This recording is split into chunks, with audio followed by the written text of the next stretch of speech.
Hey, Matt, I'm known for these walking, talking videos. You okay if we go for a walk? How we do? Yeah, I'm in your hands.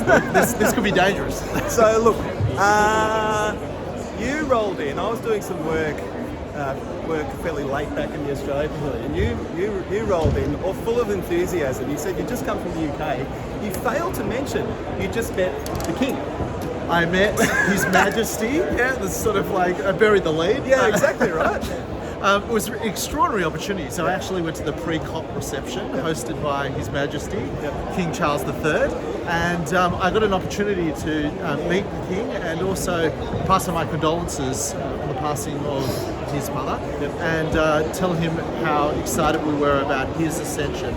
Because largely of the leadership role he's played as being a voice for the environment, a voice for action on climate change, and a voice for handing our planet to our kids better than we found it. It's an incredible moment for someone of Charles' long-standing interest. This isn't an issue that he found in the last few years. He's been advocating on this for decades, right? An incredible time for him to take the throne. Yeah, absolutely. He's been talking about these issues since for most of his time in public life. So he's actually using his platform to make a difference, to make our world better than he found it. And I just wanted to pass on my appreciation, our appreciation for that work, and encourage him to continue being a strong voice for our environment. Yeah. Okay, so you're here at COP. You just rolled in yesterday. What's exciting you? Why are you here in Sharm el Sheikh?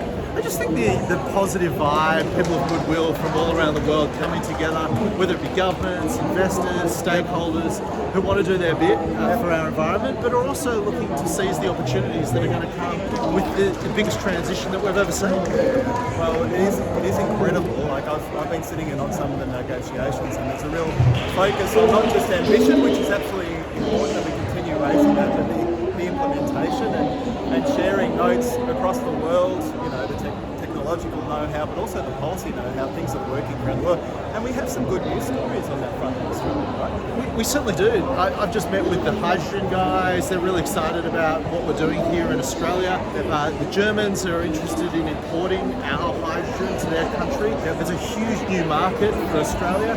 That means jobs in Australia. That means investment in Australia. That means economic prosperity for Australia for generations to come. So I think we should be seizing these opportunities. It's good for our environment, but it's even better for our economy. So that's what's really exciting. How about you, Luke? What's exciting you? Well, look, one of the things that I've been spending a lot of time on, and the EEC's been spending a lot of time on over the last little while, is about how we support businesses that are making big net zero commitments to operationalise, but to actually translate that aspiration into action. And there's some complexity to that. You need the data, and you need the executive buy-in, you need the management systems, and you need that investment pipeline, and you need a lot of clarity around that. I think you're going to crash here. I'm pretty good at this. I've done a few of these in the past, so I think we'll be okay. I'll try not to poke anyone's eye out.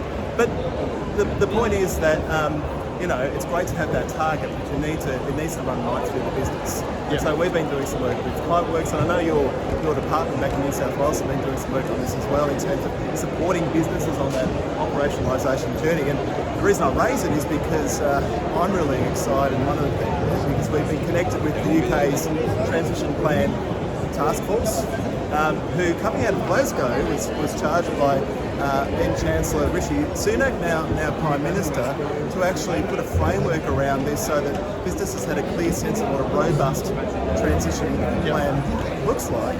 And then also that can be used as a transparency measure. There's a lot of talk about making sure that we're not greenwashing, that those aspirations are actually leading to tangible actions, and building that transparency into financial markets and investors, as you know, as Treasurer, some of them.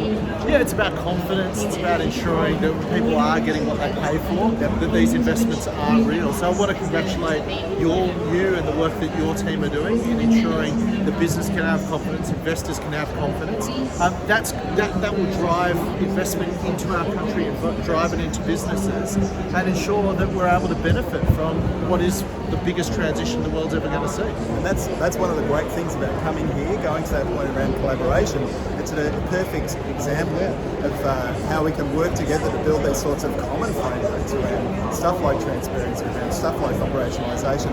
Multinationals don't want every single nation in the world coming up with their own little bespoke framework. If we can learn from what the UK is doing and take it up and drive it in Australia, we'll be in really good shape. Yeah, that's exactly right. Big opportunity, and we should be grabbing it. All right, mate. It's delightful to see you.